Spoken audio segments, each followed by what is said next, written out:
we've got Sam, an expert strength and mobility coach, to talk you through hips today.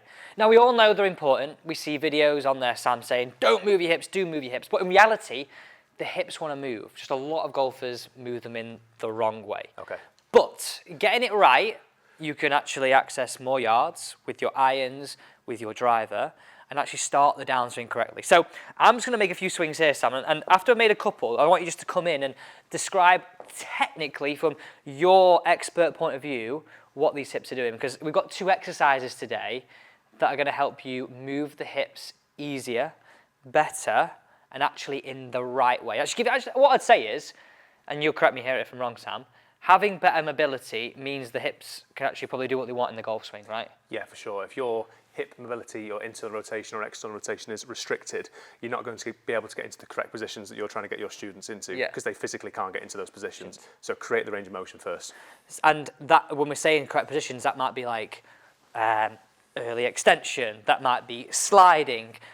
All having weaknesses in that will cause different habits in your golf swing. So in terms of the golf swing, you can see my hips here. What I'm looking for from a golf coach point of view, and what I want you to sort of label yourself, and do you get this right now, is at the top, we've got sort of 90-45 split. So my uppers turn more than my lower. I've managed to sort of separate that. And a big key word here, Sam, we're using the golf swing of power, is X factor stretch. Now, so many people start their downswing moving their lower, so if I had a line through my hips and my upper, at the same rate. So we go over the top. What we want to do, what we want to see, and moving your hips, getting better mobility, what Sam's going to show us, is going to give you more of that look. Lower half to start before upper. And being able to separate that, create the biggest X factor stretch, so the bigger X between my lower and my upper. So key. So when I say to golfers sometimes, I go, oh, don't bother with your hips, don't move them, because we move them so much. We've got to sort of stall them to get this to move a little bit independently. Yeah. But we want to get your hips to move. That is power. So Sam, just talk me through what my hips are doing here then. Yeah, no worries. So your left leg, when Alex goes on the backswing, is internally rotating, his right leg is externally rotating, and then the opposite happens on the follow through. So if you follow through, matey, so this right leg is now internally rotating, the left one is externally rotating. So if we haven't got that range of motion, the legs and the hips just aren't going to move, you're just going to be wooden. God, I wish we could get somewhere like that. I'm actually probably a bit more square on it, impact. Okay, so let's get the first exercise. Let's get to it. Don't worry, guys, I will be having a go at these as well, so you can probably have a laugh at my lack of hip movement.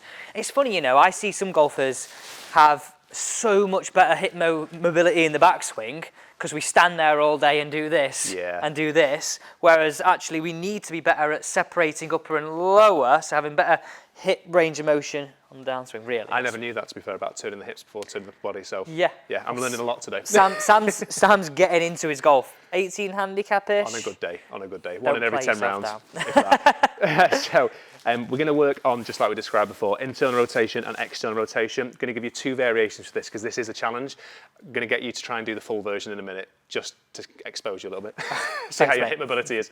So we are going to keep the hands behind, and you're going to rotate the opposite way. And you're going to try and get back to this 90-90 position. So it's called 90-90 because you've got... is it? Exactly that. So 90 degrees, everywhere along my lower body. And you're going to flip between the two, and you're going to get back into that 90-90. And you might find this is comfortable, and then this just isn't comfortable. I've got a lack of internal rotation on this side. If you can do that quite comfortably, you're going to go for the unassisted version. So Sam, 1 second, that doesn't look comfortable. That doesn't look comfortable. We need to make it comfortable, and then you know you're in a good spot. So if you do get to the point where this is comfortable and you've got sufficient amounts of internal and external, this is where we do the real test that we're going to try in a minute. So you're going to do it unassisted. So we're going to transition to the other side, get into that 90-90 the other way. Now I've got a lack of internal rotation in this hip. I can feel my right glute medius starting to cramp already, so I'm going to quickly get out of that. And as you can see, I can get into that side quite comfortably. Yeah. So I know that I've got a restriction here, so I need to practice what I preach a little bit more. Yeah. And we're going to flip between the two, get back into that 90-90 position, and we can go beyond there, but I don't think we need to today. Let's just try and improve internal and external range in both hips. Okay, let me have a go. Let's give it a try. So I think, again, the golf swing, if you want a bigger backswing, if I just did this now, Sam, this is a great test as well. If I go there and then add in my hips, the greater hip rotation I can have, still having this 90-45 split. Yeah.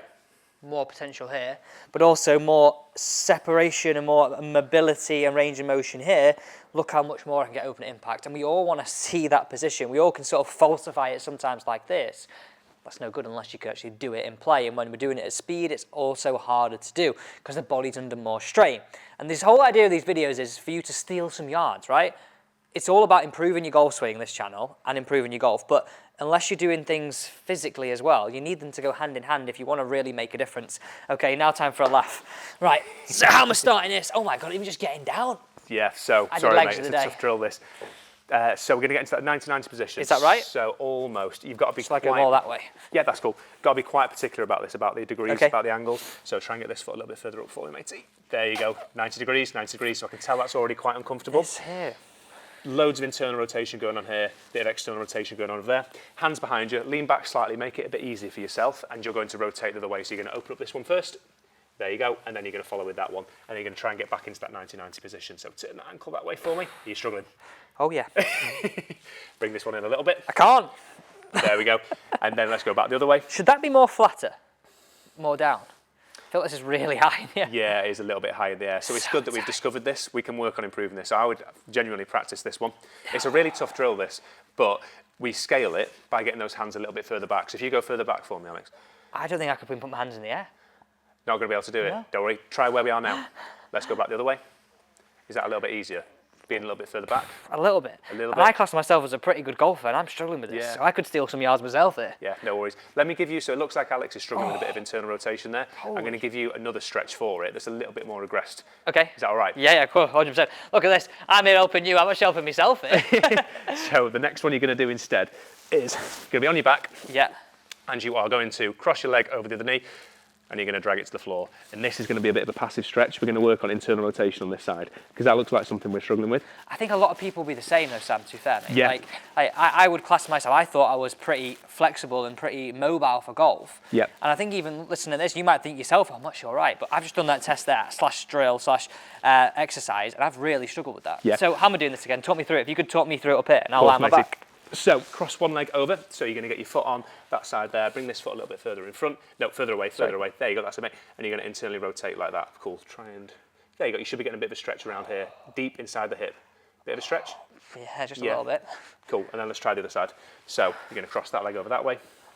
So this is a passive stretch. We're going into a bit of deep internal rotation here, because that's what we were struggling with in that 90-90 position. You okay? Yeah. Yeah, awesome. Yeah, that first one, it's one I struggle with as well, the 90-90 pose, but it's a really good test to expose any limitations or restrictions. And again, if you get those hands a little bit further back, you can scale it quite comfortably. How easy did you make that look, by the way? If I do it properly. So hands go further back here, lead with this leg, the internally rotated leg, and then flip over, and we're in that position there. And then again, when you get really good at this, you can start to take the hands off the floor. Awesome. So cool. They're the first few exercises. Let's jump into the next one. Now, I was really looking forward to this drill when Sam was telling me just before. I actually think this is going to be really, and much as the one's really good, I think you're going to see so many benefits and parallels in the golf swing. Okay, Sam, so I know you've got a ball here, but first off, what could you use if you're at home? Yeah, so you could use, obviously not all got access to a wall ball, you could use the foam roller again, or you could use a pillow and just get a little bit closer to the wall. Something you can trap between and push against, because that's the main thing here. I'm working something called my glute medius, so these lateral hip muscles which play a really important role in the swing. I was actually to touch my bum and tell me which one, but no, it's just... I can do that if you want. What is the glute medius? Off-piece that. Glute medius is this muscle on the outside of your hip here. So you've got a few different glute muscles. I won't bore you with anatomy, but that's what we're trying to work. Okay. Lateral hip muscles, important for hip stability, especially in the golf swing. So we're trapping this here. I'm going to give you a slightly harder version in a minute as well, but this is the scaled version. And then if you had a band or something you could hold on to, you're going to rotate. And you're going to try and keep that ball pinned to the wall. If you drop the ball, you've lost. So trap the ball, use this glute med, use these lateral hip muscles to trap the ball between the wall, and you should feel quite a burning sensation in the side of your hip. If you think about a plank, you're just holding it. It's the same idea here. It's an isometric contraction. You're just squeezing the glute. It's not moving.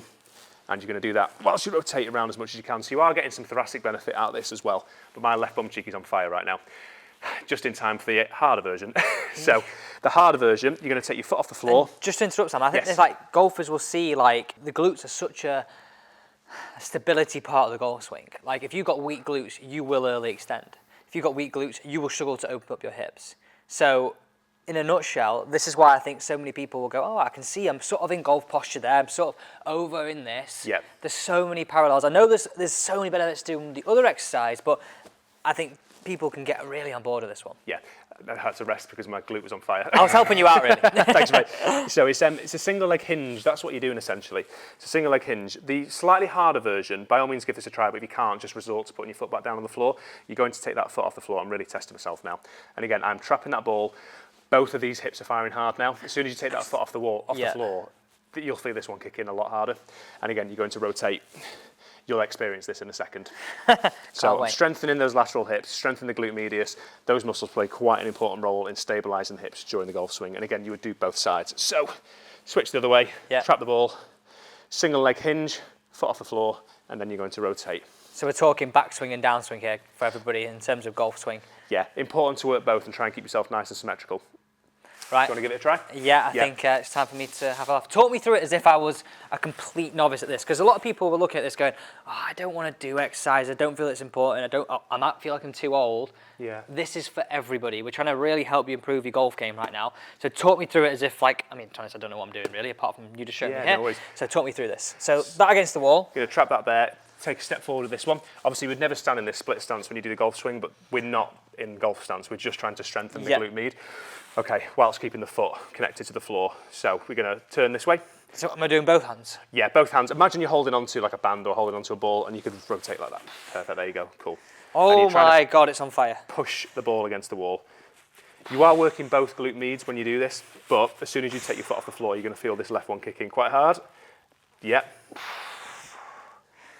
I mean, that's stable. Really hard. Yeah, so you're working on single leg stability and single leg strength when you do this. And how many reps would we be doing of this? Probably 2 or 3 sets of 10 on each side. And I think this is probably something you could do at home once, twice a week, and you see a massive benefit. For sure. You might find when you've not done this before, because we often don't train these muscles unless you do something like Pilates or something like that. I can feel that straight away. You'll find your glute med is sore. Yeah. Yeah, if you do 2 or 3 sets of this, the next day you'll be like, what the hell have I done to my hips? If you look at this in the golf swing though, look, these, if you want to be powerful, these are really switched on here. Backswing, this is really switched on now. Downswing, as if I'm for a right-hander that is, this is me really switched on here. Yeah.